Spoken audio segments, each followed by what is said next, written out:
She's coming up and in. You're in the gate. And they're off. Even start.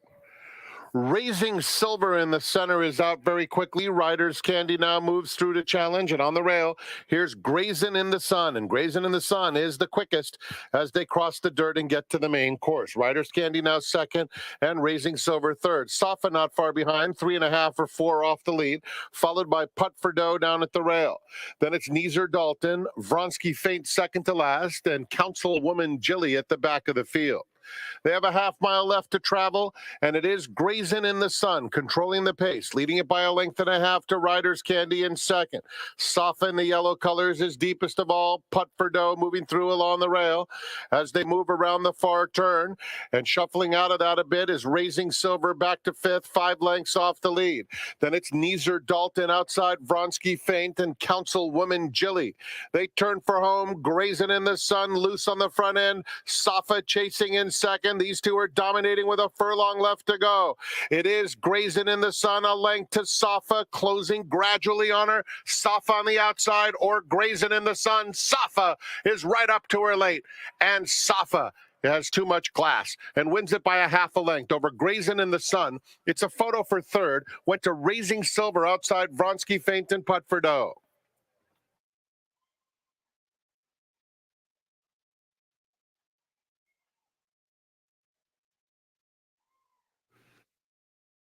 Next, race 2, scratch 3, Aloha Dreamin'. Post time.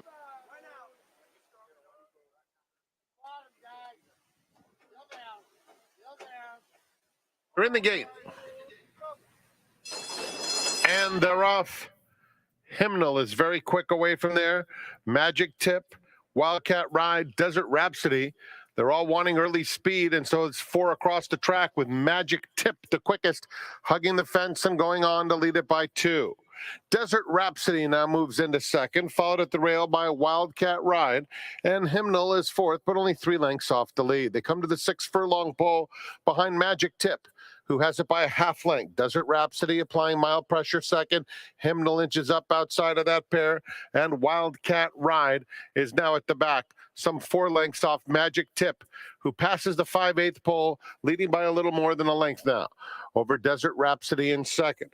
They're followed by Hymnal in the clear, while third, 4 clear of Wildcat Ride. Half mile to travel, Abel Cedillo and Magic Tip controlling the pace a length and a half.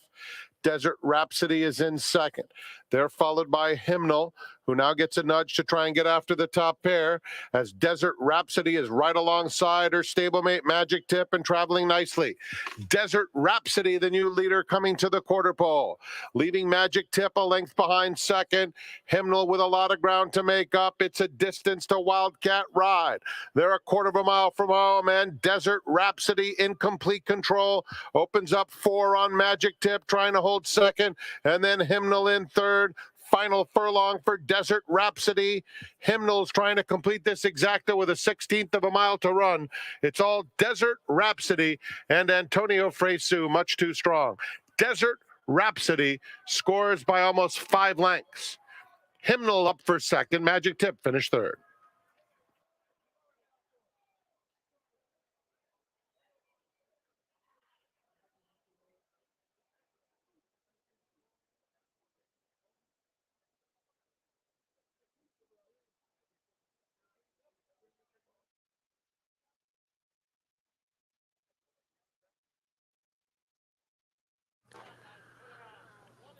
They're in the gate. And they're off. Phoenician Ghost is going out for the early lead. Pinehurst has some early interest, as does Blame George coming through at the rail. Then Manchild in fourth, 4 lengths off the lead, followed by Let's Have One More. And Eastbound, who had an awkward start, is the distant trailer. It's Phoenician Ghost heading to the half-mile pole, leading by a length over Blame George in second. Then it's Pinehurst third. 2 more lengths, Let's Have One More inside Manchild, and 3 more to Eastbound. They're covered by just 6 lengths, taking closer order. Phoenician Ghost leads them around the far turn. Pinehurst takes up the chase on the outside of Blame George. 2 more lengths to Manchild. Racing outside, Let's Have One More. And Eastbound is down at the rail trying to make some late headway. They pass the quarter pole. Phoenician Ghost the leader. An intent chase from Pinehurst in second. Surfacing is Eastbound behind rivals. Down at the rail, Blame George.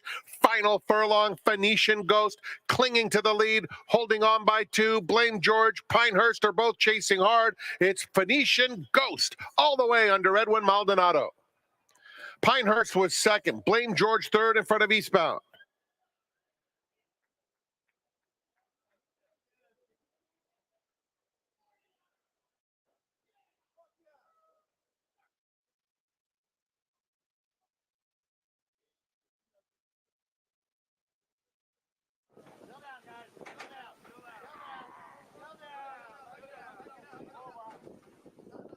We're in the gate.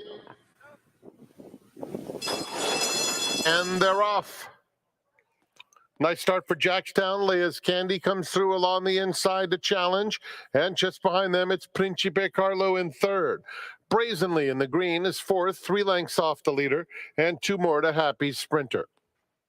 It's Leah's Candy who passes the 5/8 pole just in front of Jackstown, who's under a strong hold in second and just 3/4 off the leader. At the rail, Brazenly next to Principe Carlo, 2 more to Happy Sprinter with a half mile to go. Leah's Candy leads by a length. Hernandez motionless on Jackstown, moving in from second. A length and a half, Principe Carlo. Brazenly at the rail is fourth, just 3 lengths off the lead as Jackstown takes over. Overhauling Leah's Candy, Principe Carlo moves into second, and then Brazenly in fourth. It's a distance to Happy Sprinter. They're a 1/4 mile from home, and Jackstown in command. Opens it up to lead it by 3. Now Brazenly moving up in between horses to take second. Principe Carlo is third. They're inside the final 1/8 of a mile, and Jackstown has outclassed them in fine fashion. Jackstown and Juan Hernandez, never asked to run, wins by 4. Brazenly a solid second. Principe Carlo and Happy Sprinter.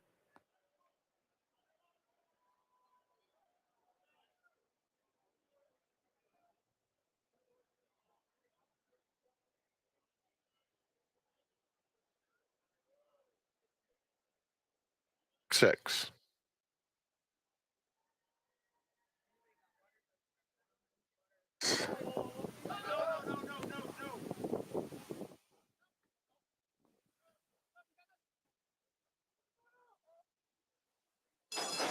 And they're off.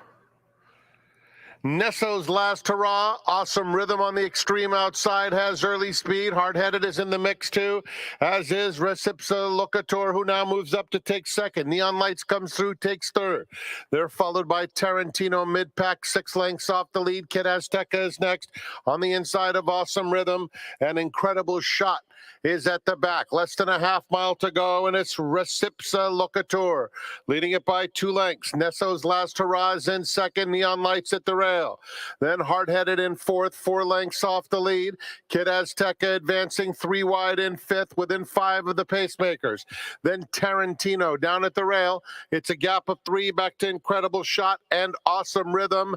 Nesso's Last Hurrah takes the lead. Kid Azteca becomes a danger on the outside as Recipsa Locator gets tired. They're in the final furlong, and it's Nesso's Last Hurrah. Kid Azteca. Here's Tarantino coming alive in the final stages. Nesso's Last Hurrah by 2. Tarantino on the outside with a late surge. Nesso's Last Hurrah. Nesso's Last Hurrah holds off Tarantino. It's a photo for third involving Hard-Headed and Kid Azteca. Incredible Shot finish 5th.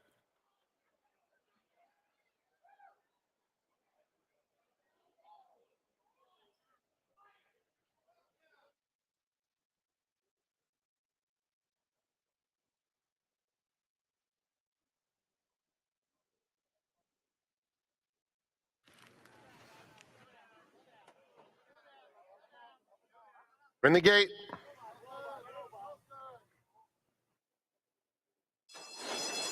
And they're off. Very very even start. Midland Money, Smash It, comes through along the inside in second. They're followed by Frisco on the fence in third. Road to El Dorado now races in fourth. Buster's Way and Cardinal Spirit. Midland Money blazes into the far turn, has a 3-length lead. Smash It running on willingly, cuts right back into that margin. Second, Road to El Dorado on the outside, and Frisco on the fence has 3.5 to make up. Cardinal Spirit and Buster's Way, they're a quarter of a mile from home, and Midland Money doing it nicely with a 3-length cushion on Smash It at the rail. Frisco third, 3/16 of a mile to go, and Midland Money hugs the rail, leads it by 4 lengths over Smash It, who's holding second over Frisco in third, a 16th to go, and Midland Money. They spent bricks on him, and he's much the best. Midland Money wins by 6, wrapped up. Smash It second, Frisco third in front of Cardinal Spirit.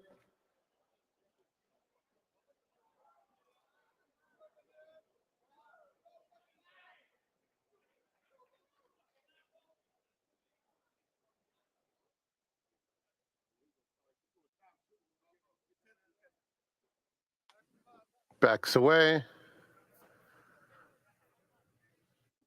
All in. And they're off. Even start.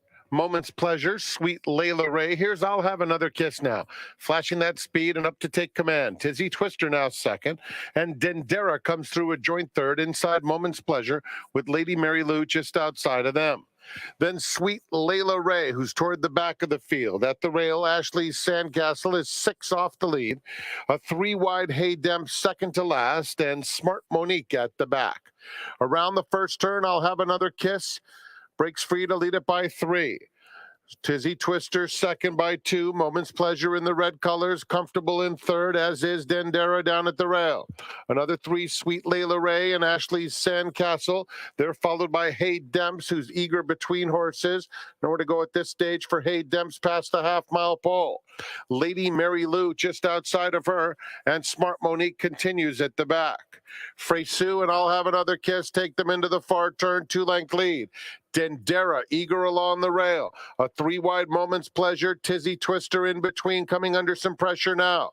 Clear sailing for Hey Demps, who swings to the far outside. Ashley Sandcastle, Sweet Layla Ray inside of her. Then Smart Monique as Lady Mary Lou drops out. They're at the top of the stretch. I'll Have Another Kiss has a 2.5-length lead.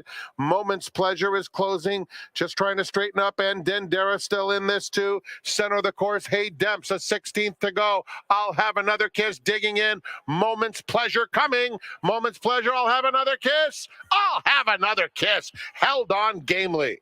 Moment's Pleasure just missed. Then it was Dendera in third in front of Hey Demps and Smart Monique.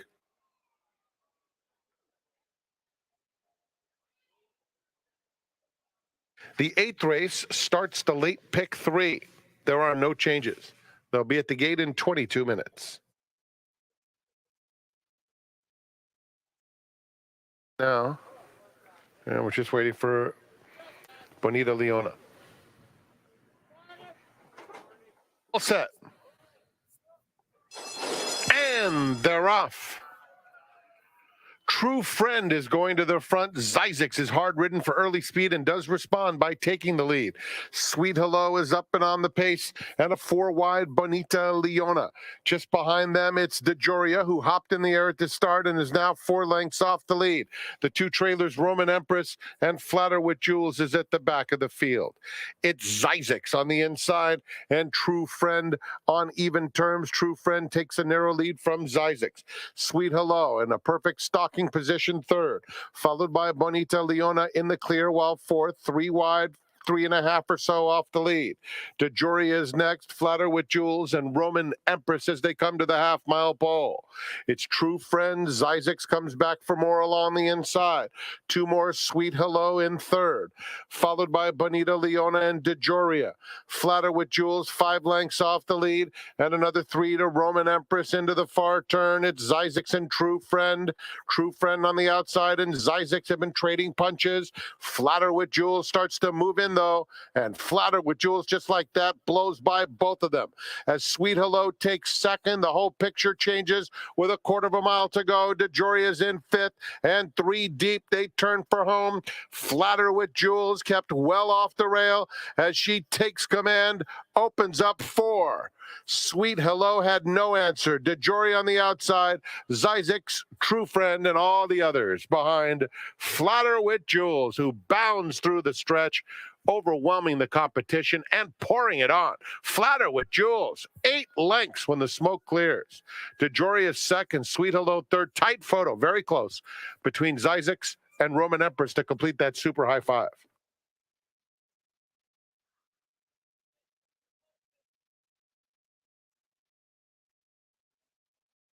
Just 23 minutes away. Scratch number 7, Ma Ray's Girl.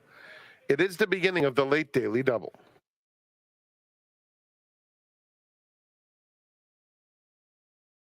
We're in the gate.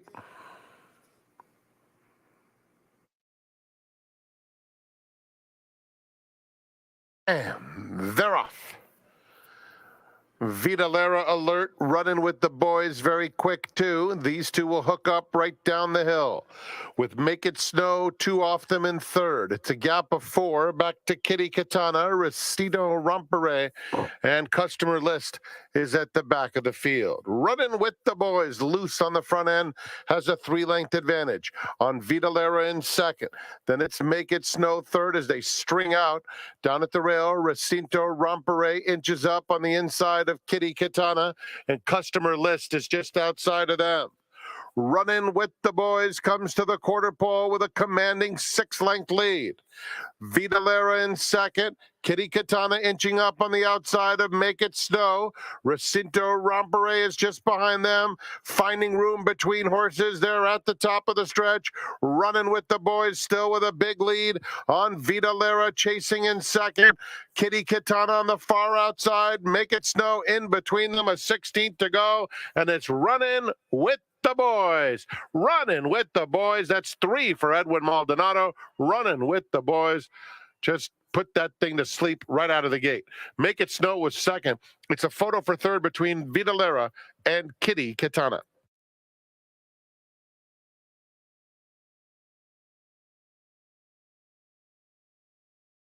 8 seconds. Sizzling. 23 minutes to the finale.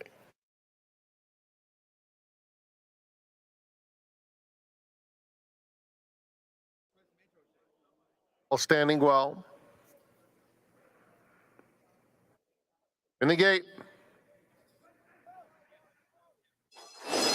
And they're off. Quintessence flashing that early zip. Here's Tribal on the outside showing good speed. Legitimate Target, Dealer Special up and on the pace too. The pace is good in the early going. Bound to Succeed is next. Supreme Coast racing in between horses. Zafiro Anejo is down on the inside. Then it's Adebayo, who's 8 lengths off the early speed. A gap of 3 to Classic Alfie. And Point Maker with no debut speed trails. Quintessence loose on the front end. Has it by 2, chased by Tribal onto the backstretch. With Dealer Special at the rail in third, Legitimate Target 4 off them in fourth. Then it's Zafiro Anejo, who races on the inside of Supreme Coast, who's between rivals and Bound to Succeed outside of them, 8 off the lead. Adebayo is next, 2 clear of Classic Alfie and Point Maker. They head into the far turn, and it's Kyle Frey and Quintessence saying, "Catch me if you can." They lead it by 3. Dealer Special takes up the chase in second. Alfie is third. Legitimate Target 4 off them in fourth. 2 more to Zafiro Anejo racing inside Supreme Coast. Adebayo starting to pick up some ground. Just 6 lengths off the lead, angling out with nice momentum. They're at the top of the stretch, and 3 of them are across the track. Alfie on the outside. Dealer Special in between them. Legitimate Target. Quintessence down at the rail trying his best. And Adebayo late. A 16th of a mile to go, and Tribal on the outside is nose to nose with Dealer Special. Dealer Special or Tribal. Dealer Special, Tribal. Tribal on the outside. Tribal outfinished Dealer Special. Then it was Quintessence third. Adebayo with good energy fourth. Legitimate Target completes the super high five.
Our seminar guest today, who is sitting next to me, has been playing the races for 48 years, and the people responsible for getting him involved in this beautiful game of ours are on track today. He was born and raised in Indiana, but his parents decided to take the flight out, not to see him, but to celebrate his brother's birthday, who's celebrating his 60th birthday with his friends and family as well. His name happens to be Tim.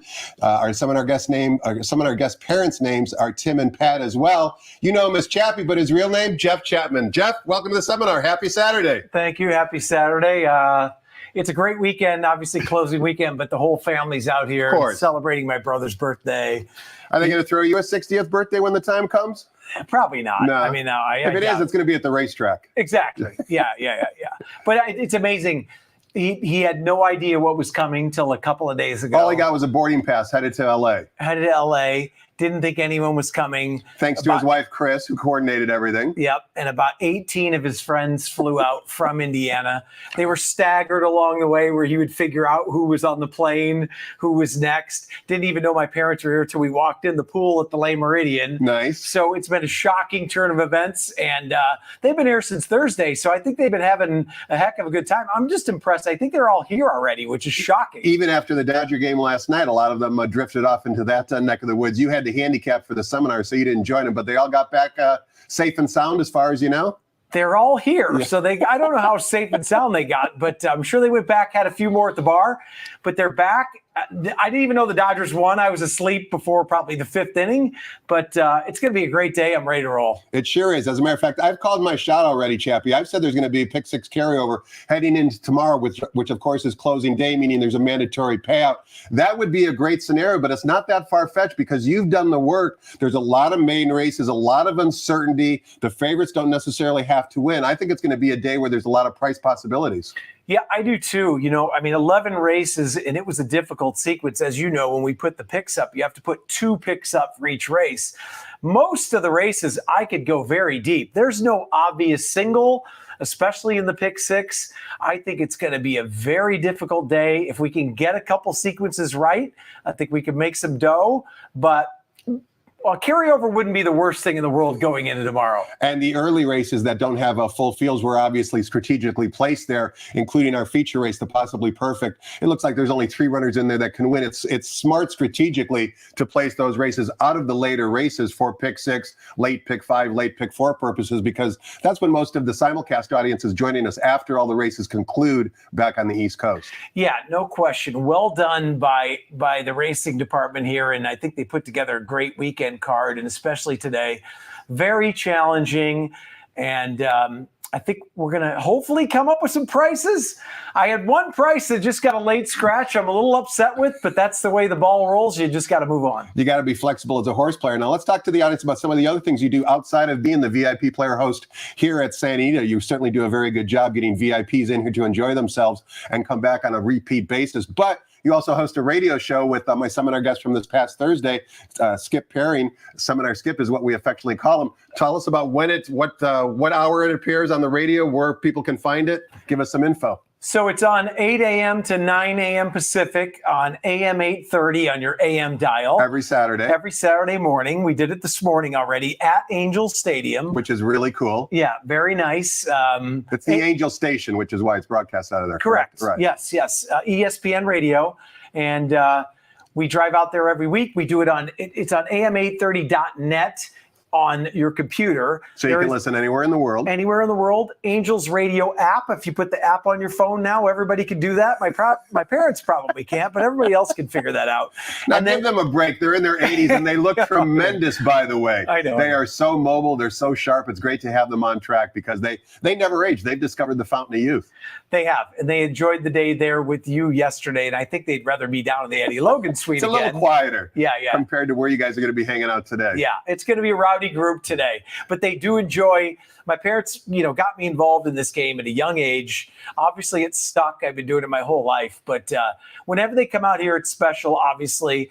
Whenever they come to see you, the Eddie Logan's just kind of a different thing. And I think if you would have had Los Al on last night, they would have stayed there till the last race at Los Al. At least my mother would have. She might have outlasted all of us because I'm not sure we could make the last race at Los Alamitos, but we'll have it on tonight, firing away at the early pick 4. So they're certainly welcome to join us. Now, you do the radio show, but you also do a lot of streaming shows where you preview the next day's races, whether it's the Coast to Coast pick 5, the Golden Hour, and you get a variety of guests to join you and preview the next day's races. Yeah, we always do it on Friday night on the Santa Anita YouTube and Santa Anita Instagram channel, and usually previewing the Saturday card.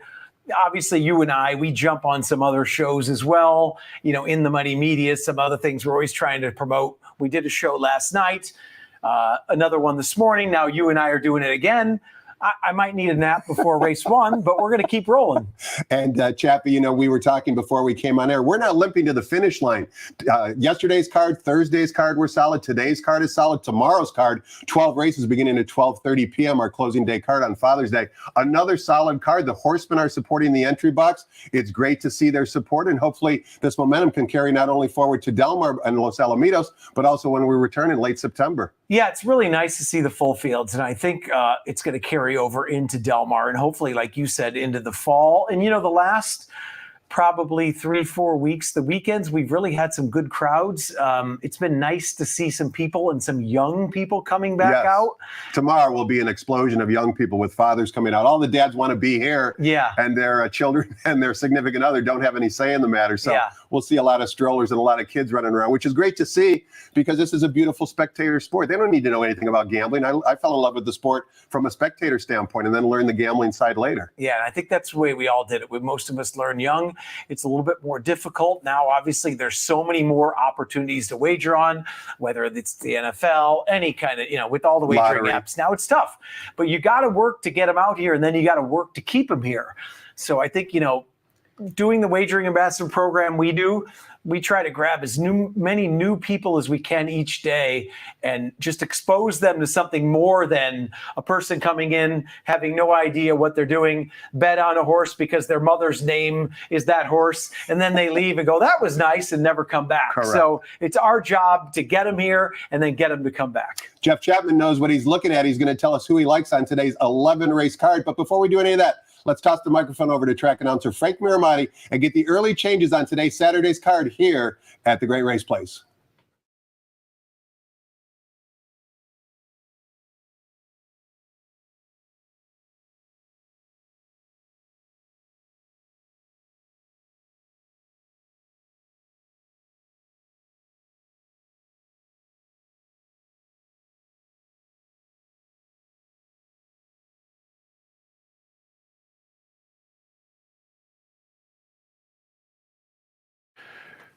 Good afternoon, ladies and gentlemen, and welcome to Santa Anita Park, the Great Race Place. The track is fast, the turf is firm, the rail on the turf at 0 feet. Here are the early changes. In the first, start of the 50-cent early pick 5, scratch number 9, good vibes only. Race 2 starts the early pick 4. There are no changes. We have a blinker note in race 3, which is listed on the bottom of the program page. A very special race 4, the John White Retirement Purse. Number 7, Buds and Suds, carries 2 pounds over. Race 5 is the Possibly Perfect Stakes. Scratch number 5, Lakota Spirit. Please note we do have a middle pick 4, starting with the 5th. In the 6th race, number 4, Gracie's Big Day, 2 pounds over. The $1 pick 6 on races 6 through 11 starts with the 6th. In the 7th, number 4, Fascinator, 2 pounds over. Scratch the also eligibles 13 and 14. Be advised that the 7th is the start of the 50-cent late pick 5, as well as the $3 all-turf pick 3. All-turf pick 3 today on races 7, 9, and 11. In the 8th race, no changes. Start of the late pick 4. Turning to race 9. No changes. In the 10th, number 1, Normandy Queen, 2 pounds over. 2, Tiz Miz Paradise, 4 pounds over. 6, Running Super, 3 pounds over. scratch number 7, Judicious. Race 10, scratch number 7, Judicious. And in the 11th, we had the program scratch of number 1, Ziski. And note that number 7, Legitify, will carry 2 pounds over. Family fun activities are in the infield today and tomorrow as we wrap up the Hollywood meet here at Santa Anita Park. Delicious wood-fired pizzas are available in the paddock area. They're open now. You can stop by and enjoy a pizza as we get ready to resume the seminar. Let's go back to Quigley's Corner, where Tom's special guest today is Jeff Chappie Chapman, Santa Anita VIP player host, and he's hosting the Chappie family here at the Great Race Place today.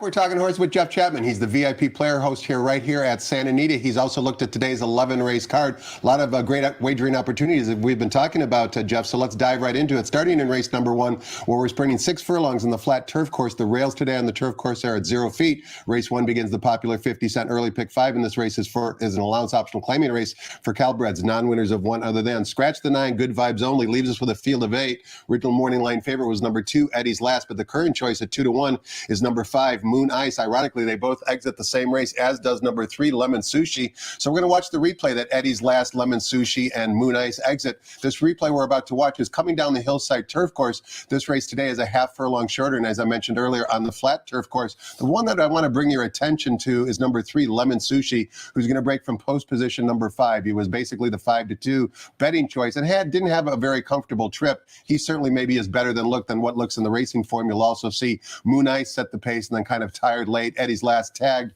Moon Ice right on the wire as they got to the finish line. So let's listen to Frank Miramai to describe the action for the 10th race back on May 25th and focus on Eddie's Last, Lemon Sushi, and Moon Ice. And they're off. Eddie's Last broke very alertly. Moon Ice has sharp early speed. Our Bucky Charm on the far outside. Lemon Sushi is not far behind. And Leia's Candy is racing in between horses, a close-up 5th. They're followed by Tis a Good Thing, who's 6 lengths off the lead. Uncle John goes by that rival, followed by Chicks Dig It. On the outside of them comes Left Hand Man. It's another 2 lengths back to Rhythm on Stage, who just went by Tis a Good Thing. And at the back of the field is Spiritual Advisor.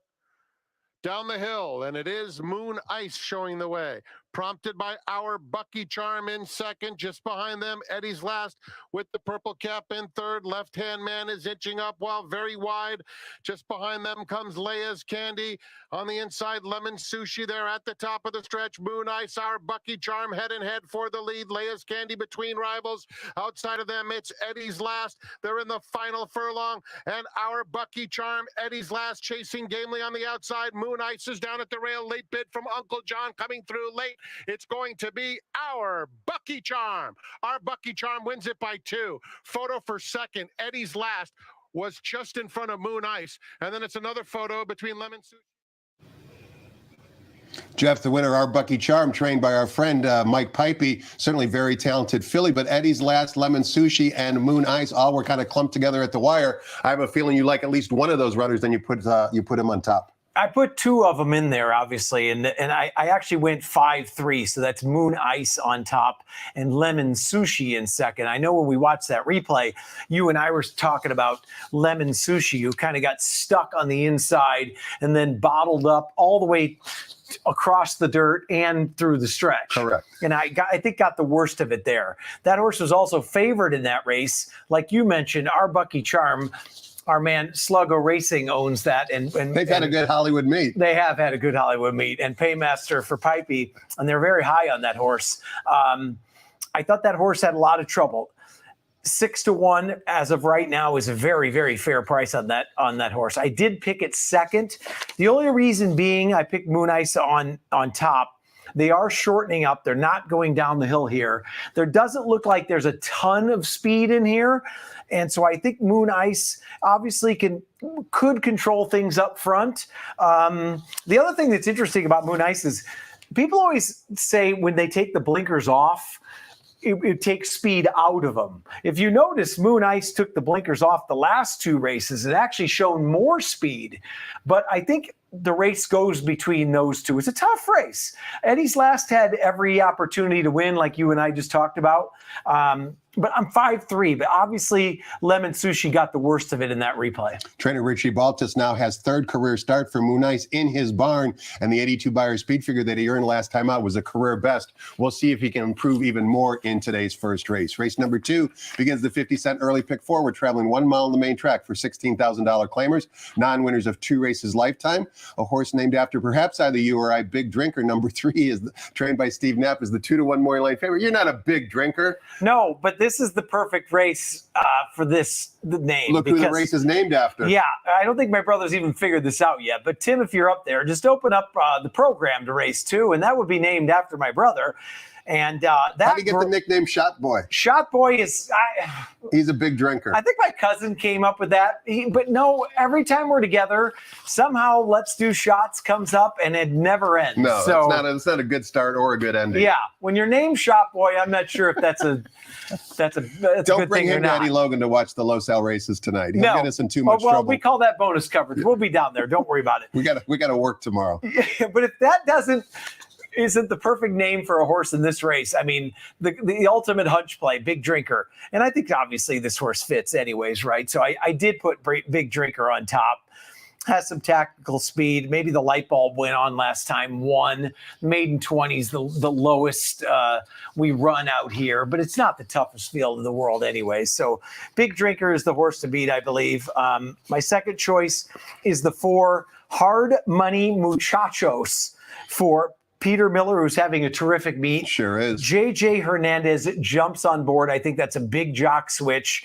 And this horse was very wide into the first turn. So I think with a better trip, it's 3-4, 4-3. But because of the name, because of the group here, it had to be Big Drinker on top for me. And Big Drinker cleverly named simply because the sire is Stay Thirsty. So Rusty Brown and that entire team did a great job coming up with the name Big Drinker. Race number 3, we're back on the turf course, but this time we're going 2 turns for fillies and mares. It's a starter optional claiming race. We've got a field of 7, the morning line favorite from the John Sadler barn. Number 5, Certitude. This is a maiden facing winners, Chappie. Thumbs up or thumbs down on the favorite? I put thumbs down. Now, my notes were this horse can clearly win this race. Like you said, still a maiden. The one thing I find interesting is the running lines. This horse could be a tough horse to ride, right? This horse always gets into trouble and maybe makes his own trouble. One of these days she's going to win, and this could be the day. That's the reason I did not put her on top.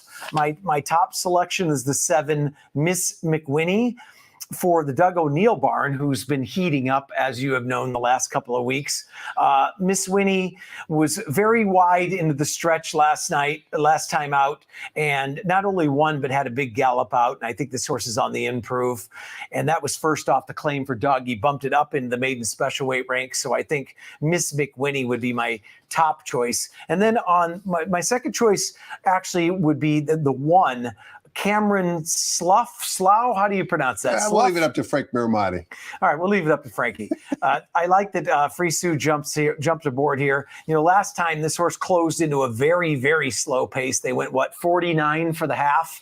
And I think with a little bit quicker pace and the jock switch, this horse should be right there. So it would be 7-1 for me. The 5 wins certainly wouldn't shock me, but that's a horse I'm trying to beat. Race number 4 is named in honor of our morning line odds maker, John White. It's his retirement purse and party today here at St. Anita. John White, if you've ever dealt with him or heard him on any of the radio shows locally and nationwide, he is a walking encyclopedia for thoroughbred racing. He's going to be sorely missed here at St. Anita. He also did the morning line down at Del Mar as well, but John White, one of the good guys in racing. I hope hope he, his family, and his friends have nothing but fun today as they celebrate his retirement. And of course, on behalf of everybody here at Sandy, we wish you nothing but the best wishes going forward in your retirement, John. You've certainly done yeoman's job here at Sandy. But race number 4 is for maiden special weight Calbred, 2-year-old filly sprinting the abbreviated sprint distance of 5 furlongs. Excuse me. We've got a field of 10. Thirsty Mama, the daughter of Stay Thirsty, is the 5-2 morning line favorite, this time trained by Stephen Miotti. A lot of different ways you can go here, and this is symbolic of the type of card it is. A lot of big question marks, a lot of possibilities. Who do you like and why in race 4, Jeff? Yeah, I was still disappointed here because I think now to get a big edge is to do the homework, watch XBTV, watch the workouts, find something that somebody else can't find. And I combed this race up and down, and I just couldn't find anything that stuck out, to be real honest with you. I landed on the 10, Thirsty Mama, who ran a big race last time, showed speed. I like outside posts. Obviously, that's tough going 5 furlongs, Correct. being that far out. That far turn comes up awful quick. It does. But the horse was bet on the debut, got beat a nasty nose first time out. And I think is the horse to beat, even though drawn outside. I went to the outside again. My second choice is the 9, the How About Pavel. Once again, Doug O'Neill. This horse adds blinkers, was well bet first time out. The second place finisher came back to win. And I think that last work on June 9th, 3 furlongs doesn't show a whole lot, but there was a lot of speed put into that horse. And with the blinkers on, I think clearly the message here is to send here. And it's 6-1. I think we're going to get a little value. There are many ways I could have gone in here. Obviously, with a horse like the 5, Luis Mendez, but the only work I could watch was way back in April. So I can't go off something I don't, haven't seen anything recently. The 4 horse for Doug O'Neill broke from the rail last time, was 4-5. Several ways. Tough race here, 10-9, but I'm going to spread. And number 9, How About Pavel, who is Jeff's second choice. If you look at the past performances, filly against the boys last time out. Now she runs just against the girls, which should help improve her a little bit more, including the blinkers on that Jeff mentioned. Race number 5 is our feature race on today's card. It's the Possibly Perfect Stakes for fillies and mares, going 1.25 miles on the turf course. Also on race cards of 10 races or greater, and we have 11 races today. We offer a 50-cent middle pick 4, which starts in race number 5. Scratch the 5, Lakota Spirit leaves us with a field of 5. Phil D'Amato trains 2 of them, but the morning line favorite, who seems to be the controlling speed, is number 3, Linda's Gift. 6-5 on the morning line. Slam dunk here. Are you looking elsewhere, Jeff? Occasionally you got to be the chalk-eating weasel, and that's what I'm going to do here. I think Linda's Gift is going to be very difficult to beat. Like you said, she's won, 3 of her last 4. The only race she lost was against Anna Sett, who is a very, very good animal, and that was in a grade 1. She's got looks like lone speed, and if somebody happens to go, she's also tactical and can sit right off the lead. So I think this race strictly goes through it. Linda's Gift. I made a case for Musical Rhapsody as my underneath horse, the 6 horse, who should be rolling late, but she's lost three times in a row to Linda's Gift, and then found her friends and won the last 2, maybe on the improve a bit. But Linda's Gift, it's going to take something very, very special to beat her today. Race number 6 begins the $1 pick 6. Yesterday's pick 6 result was chalky. The day before on Thursday, when we raced the pick 6, paid $16,000, and we kicked things off. Similar conditions here. 5 furlongs for maiden special weight Calbred, 2-year-old fillies. Split of race number 4. We've got a field of 10. Another daughter of Stay Thirsty on the bottom. Once again, number 10, Thirsty Destiny, owned and trained by Edwin Alvarez, is the 5-2 morning line favorite. Another scramble here, Jeff. Who do you like and why? Yeah, I'm going to try to beat Thirsty Destiny, who, did break from the rail and actually, ran against some good horses and fought down the lane, which I always find that interesting. But I went with the 6, Thirsty in Vegas. This horse was checked at about the 3/8 pole and had a little trouble, was bet on debut. Steve Knapp having a very good meet. Particularly with the babies. No question about it. Adds the blinkers here, and I think this horse should improve. I wasn't in love with any of the horses who've ran before, and I think this horse is kind of right for the taking from somebody else who hasn't ran. Once again, I looked at as many races as I could on XBTV. Not a whole lot I could find. My second choice is the 5. And if you can pronounce that one, Tom, I will give you $10 because I don't even want to try to say it. Coral Gables, Kalen, maybe? Just taking a guess. Coral Gables being in Florida, and maybe Kalen's from that area. Just a guess. I think Kalen is from Coral Gables. Well, that sounds good to me. This horse had a pretty good work on XBTV on June 2nd. They pushed on a little bit hard, but I thought the time was decent, and the way she did it fits here. The work on May 26th, the horse broke horribly and then kind of rushed up. That's kind of a toss out. But with Maldonado up, he's been kind of getting a lot of mounts for Doug O'Neill. Tom Canoe's taking over, sure, right? And winning. So, and he's good with these babies. I expect some speed out of this horse. Kind of taking a flyer here because I wasn't in love with the horses who've ran before. Race number 7 is another race for Calbred maidens, this time maiden special weight fillies and mares traveling 1 mile on the turf course. Also, race 1 begins the 50-cent late pick 5 as well as the $3 all turf pick 3. Take out the 2 also eligibles. 13 and 14 will not compete. Still leaves us with a full field of 12. Morning line favorite again on the outside, number 12. Run a Mile in My Shoes, 5 or 6 career starts. Every single start finishing 2nd or 3rd. 9-5 on the morning line. Is today Cap and Gown Day?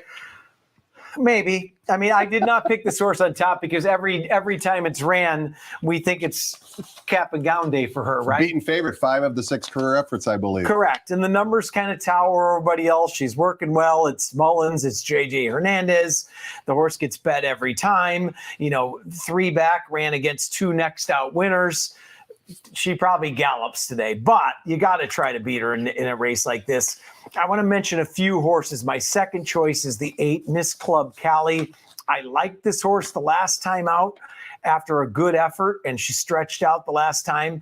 She went very fast, went 46 flat on the front end, kind of dueled 3 deep into the first turn and, got tired. The blinkers come off today. I think maybe this horse will settle, and I think this horse has a big shot. A couple of prices that I want to mention are the 2 inside horses. The 1 Glacier Run, who's 12-1 for Mick Maurice, and this horse ran well late, kind of got steadied early, had a big gallop out. I'm not always big on the gallops out, but kind of galloped out about 10 in front of everybody else.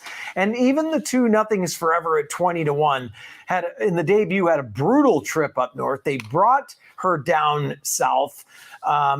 She got checked early a couple times. Was kind of out of touch with the field, ran unwell, broke, kind of galloped out well. Andy Mathis, as we know, is a very good trainer, keeps her down here, and at that big of a price, I think it's worth using. And number 1, Glacier Rimmon. Number 2, Nothing Is Forever, who Jeff has been talking about. Also exit that common race with running a Mile in My Shoes. You're certainly going to get a better price on those inside 2 runners than you will on the favorite, simply because Run a Mile in My Shoes easily handed those 2 competitors last time out. But today is a new day. Race number 8 begins the 50-cent late pick 4, another maiden special weight event, this time going on the main track. A mile and a 16th is the distance. We've got a field of 8. Morning line favorite number 7, Feel the Magic at 2-1. Number 3, Factory Drive, is a first-time gelding. Before we get your thoughts on the race, Jeff, I want to watch a replay for the aforementioned number 3, Factory Drive. This race on debut was back on April 26th. If you have the past performances in front of you, you'll see that the winner was Parenting. Parenting was a Bob Baffert $750,000 first-time starter. Since this race, back on April 26th, Parenting came back to win last weekend's $100,000 of firm stakes, earning a Beyer speed figure of 95. I say that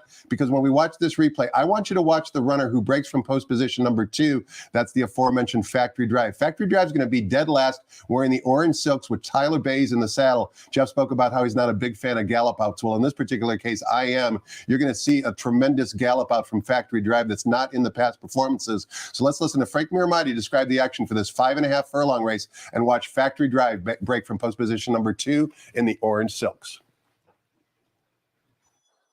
And they're off. Even start. Fame is the quickest out of the gate. Here's Corso's pick coming through along the inside to vie for command. Legitify is in the mix too, and it's a pretty big scramble for early supremacy, including Broadway Unions on the far outside. Down the back stretch, and there are 4 across the track now. The orange cap of Prosper is up to take the lead. Fight with Honor moves up on the outside, and Parenting down at the rail. Parenting now goes on with it without being asked to do so. Behind them, Corso's pick is losing some ground now. In behind them, we have Santa Reina under aggressive handling, 4 lengths off the lead. It's another 3 to Fame, who races on the outside of Legitify. A couple of more lengths back to Middleburg as they straighten up for home. And the lead belongs to Parenting, who hugs the rail and goes on. Prosper 2 back in second. Santa Reina, Fame on the outside of Fight with Honor. Factory Drive picking up some late pieces down at the rail, but it's all Parenting, the son of Justify. Speedy and sharp. Scores by 3. Jeff, before everybody thinks that I'm nuts, that's 2 in the orange silks that just blew by. And as we watch the head on here and the gallop out, look at the amount of ground that Factory Drive is making up here. And keep in mind, Parenting is now a $100,000 stakes winner. He blows right by him like he's standing still. They haven't even gone maybe another quarter of a mile. I think 2 turns is what this horse wants to do. Maybe he's just a late running sprinter, but that was an impressive gallop out. Now, you could watch the race replay and say, okay, that was just one thing. But let's watch a workout for Factory Drive since that race. This workout was on May 19th. And you're going to see Factory Drive in a moment. But first of all, the horse you see is a runner by the name of There Goes Harvard. There Goes Harvard is from the Michael McCarthy barn. And if you have a good memory, There Goes Harvard last year won the grade 1 Hollywood Gold Cup on May 30th of 2022, I should say, 2 years ago. But more recently, There Goes Harvard actually finished 4th in the Shoemaker Mile, the grade 1 Shoemaker Mile this past weekend. And that obviously had a full field of about 10 or 11 runners. But you can see There Goes Harvard in the black cap. And then inside that Factory Drive picked up kind of midstream. So it looks like There Goes Harvard is going to blow right on by Factory Drive, but that's not the case. All of a sudden, this runner from the Doug O'Neill barn is going to give the Michael McCarthy graded stakes winner a bit of a tussle coming down the lane, actually more than a tussle. You can see the exercise rider is not asking Factory Drive whatsoever for any sort of run. Again, you would think There Goes Harvard blows right on by, which visually you thought maybe would happen, but nope. Factory Drives battles right back with a legitimate time, all the way past the wire, all the way past the gallop out. I don't think we're going to get 15 to 1 after watching the race replay and also watching this workout, but I do think he's a serious contender in a very loaded field in race number 8. One more workout to watch in this race, and it's a runner that we both like as well, Jeff, from the Bob Baffert barn. That would be number 6, Canada Gate. Canada Gate actually worked on June 7th, I should say, June 2nd, excuse me, and take a look at who the workmate is. Parenting, we just watched Parenting win the debut. Parenting seems to be a commonality here between both Factory Drive and Canada Gate, but Parenting is going to be on the outside. Canada Gate down on the inside gives Parenting a lot here to kind of compete with. You like this workout, Jeff? I do. You know, in the 2 running lines, Canada Gate hasn't done much. And obviously we know sprinting. And we know that Bob Baffert is obviously very high on Parenting, who's shown nothing but brilliance so far. And that is Canada Gate on the inside. And Parenting is never getting by. Correct. And this horse stretching out to 2 turns today, I think they are sitting on go here. And that was my top pick. And I think that work is terrific. And we just watched Parenting against your pick, who I actually like very much. Gino gave out on our show this morning, and I gave out Canada Gate. My second choice in there would be Winterfell, but the 3 horses I would use would be the 6, 8, and then your 3 for everything you just mentioned. The big gallop out, then the giant work back.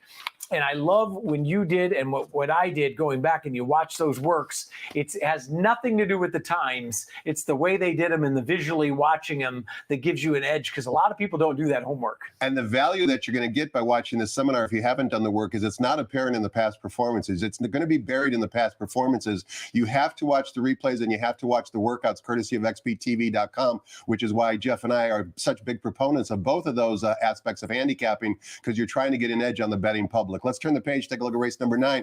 Another 1.25 mile turf race, which is good to see. It's an allowance optional claiming race, non-winners of 1 other than. We've got a field of 7, 3 of them trained by Phil D'Amato. Before we get your thoughts on the race, Jeff, we want to watch one more workout. That would be for the Invader, number 1, Divan Propé, who's the 9 to 5 morning line favorite. Never been off the board. And this workout, team drill actually on June 9th, could not have been more professional. That's Divan Propé, I should say, on the far outside, who's going to pick them up kind of like a rally wide type of move and do it quite effortlessly. Now, if you have the past performances in front of you, you can see this June 9th work at 59-1 was a bullet workout, best of 43, and this is a turf horse. This is a turf horse who's easily handling the main track. This is a first-time Lasix user, first time he's going to be running against older, and also in his last race, courtesy of Brad Free, his race back in France on September 14th.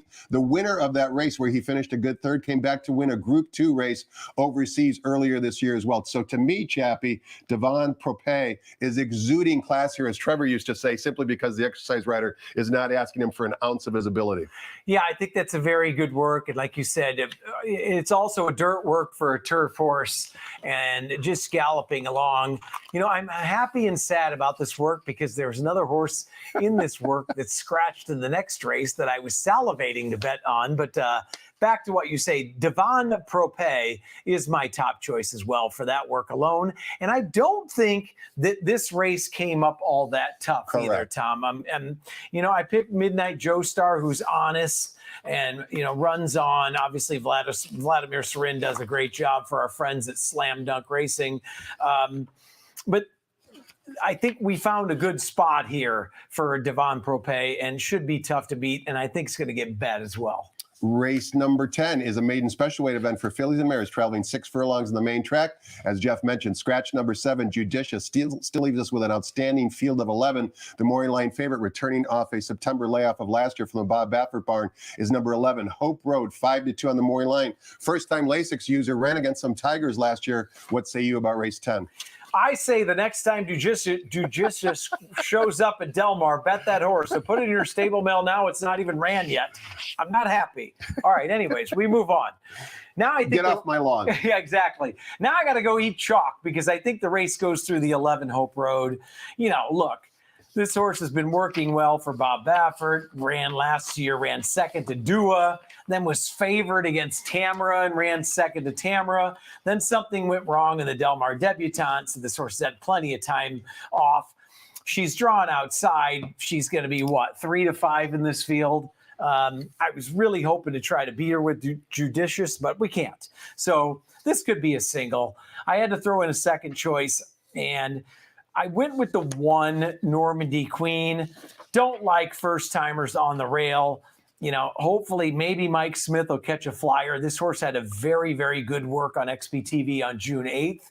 So the horse has some speed and has some talent.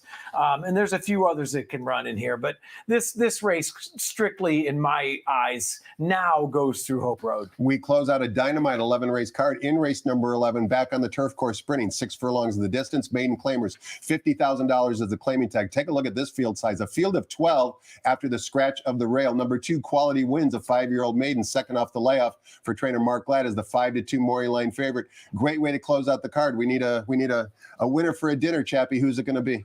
Well, ask somebody else because I think you could throw a dart at this race. This was really tough for me. I ended up going 9-10 in here.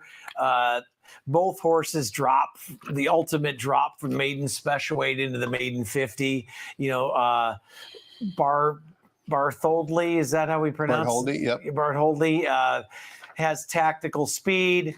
I like the fact that Fresu is back on and cutting back to 6 furlongs. I think this horse can sit just off the pace. And then my second choice was the 10-horse Sea of Cortez. Once again, another jock switch I like, going to J.J. Hernandez here. This horse had some traffic troubles. Another horse who cuts back in distance. But I think you could go multiple ways here. And if you're alive in the pick 5 or if you're building that ticket, the more you can use in this last race, I would say that's a good idea. I don't know if you have a strong opinion. I do not. Jeff, my opinion is we got to run. Great job as always. Great information that you provided to the viewers. Enjoy not only the weekend with your family, but make sure your brother behaves himself. Cheers to Shot Boy. Let's go. Happy birthday, Shot Boy. Hope everyone watching enjoyed it. Have a great afternoon. Wish you nothing but luck. We'll see you tomorrow for closing day here at the Great Race Place.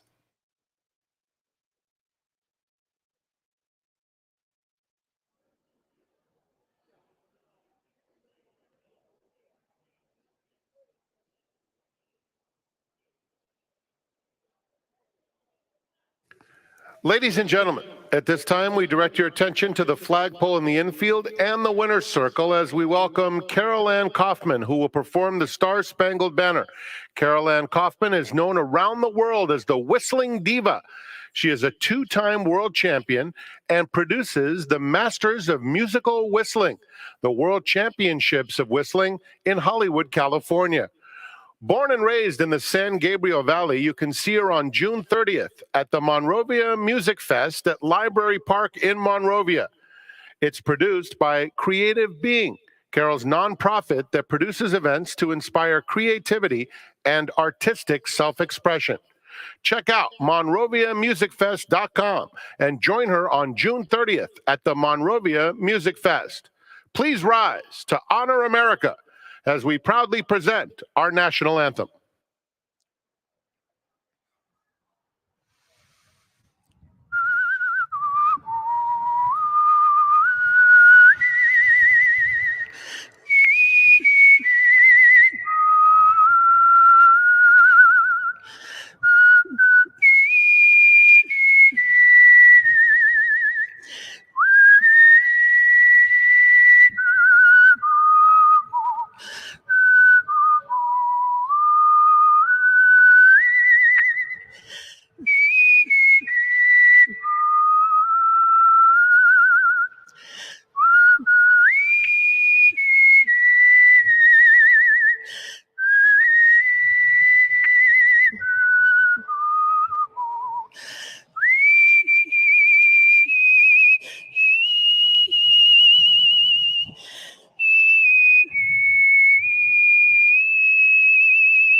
Ladies and gentlemen, Carol Ann Kaufman.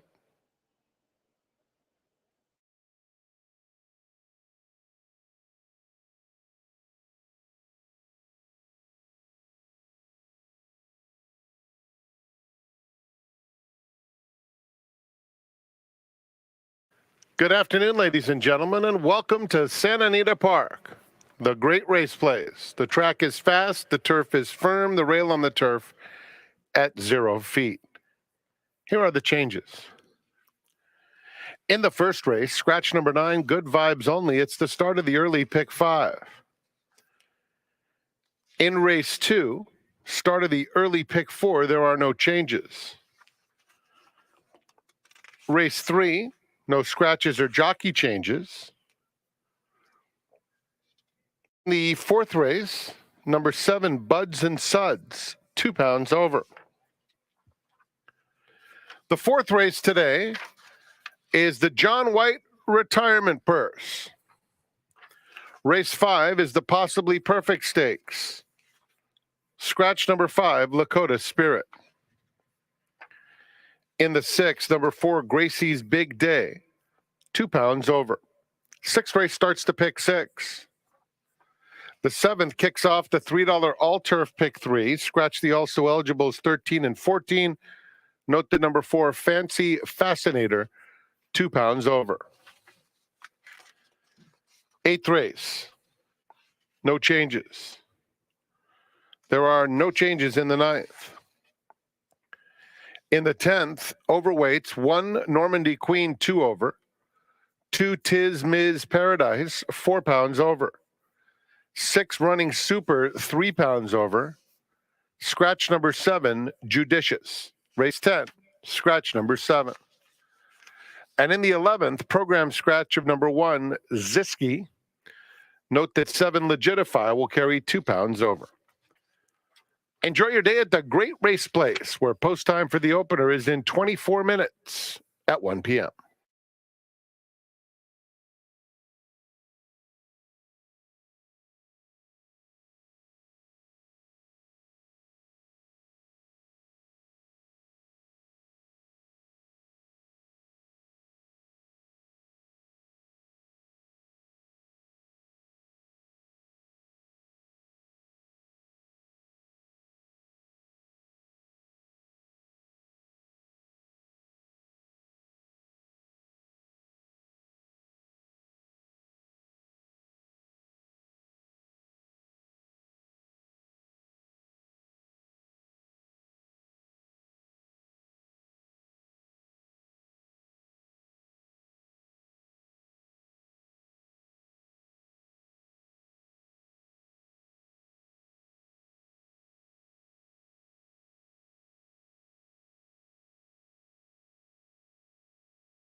Prime plays for Santa Anita on Saturday. We'll start things off in the 7th race, maiden special weight 1 mile turf event for older California-bred fillies and mares. Number 6, Tiny Prancer, trained by Dan Blacker, is a nice filly, I think. She ran a very good race in her debut, sprinting, finished 4th, beaten just over a length, didn't get the best of trips.